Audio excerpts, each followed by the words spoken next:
நான் ரைஸ் பண்ண போகிறேன். அதுக்கு வந்து 4 ஸ்பூன் எண்ணெய் ஊற்றிக்கிறேன். 2 பட்டை, 2 ஏலக்காய், 3 லவங்கம் போட்டுருவோம். பிரிஞ்சி இலை 3. அது கூட ஒரு 3 வெங்காயம் சாப் பண்ணது, ஒரு 10 மிளகாய்,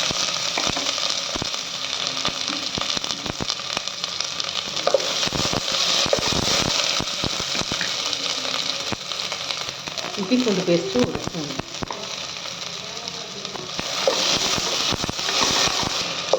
வெங்காயமும் இஞ்சி பூண்டு பேஸ்ட்டும் நல்லா ஒரு 2 நிமிஷம் வதங்கட்டும். அதில் க்ரீன் பீஸ் ஆட் பண்ணிக்கிறேன். ஒரு 50 கிராம் பட்டாணி எடுத்துக்கோங்க.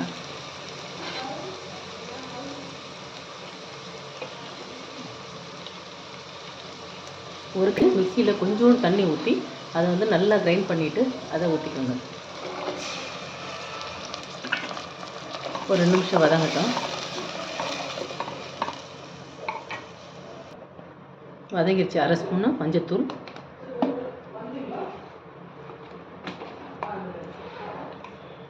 2 ஸ்பூன் கரம் மசாலா போடுறேன்.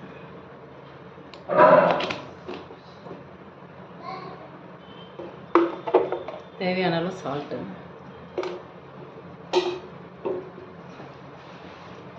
2 டம்ளர் அரிசி எடுத்துருக்கேன். அதை க்ளீன் பண்ணிவிட்டு கழுவி அரிசியும் போட்டுக்கலாம். 2 டம்ளர் அரிசி போட்டிருக்கேன். அதில் வந்து 4 டம்ளர் தண்ணி ஊற்றிக்கலாம்.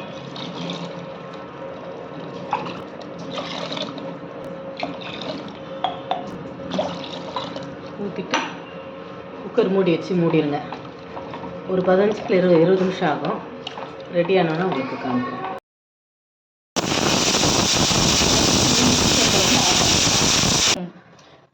மூணு விசில் வந்த உடனே ஆஃப் பண்ணிடுங்க. ரைஸ் ரெடி ஆயிரும்.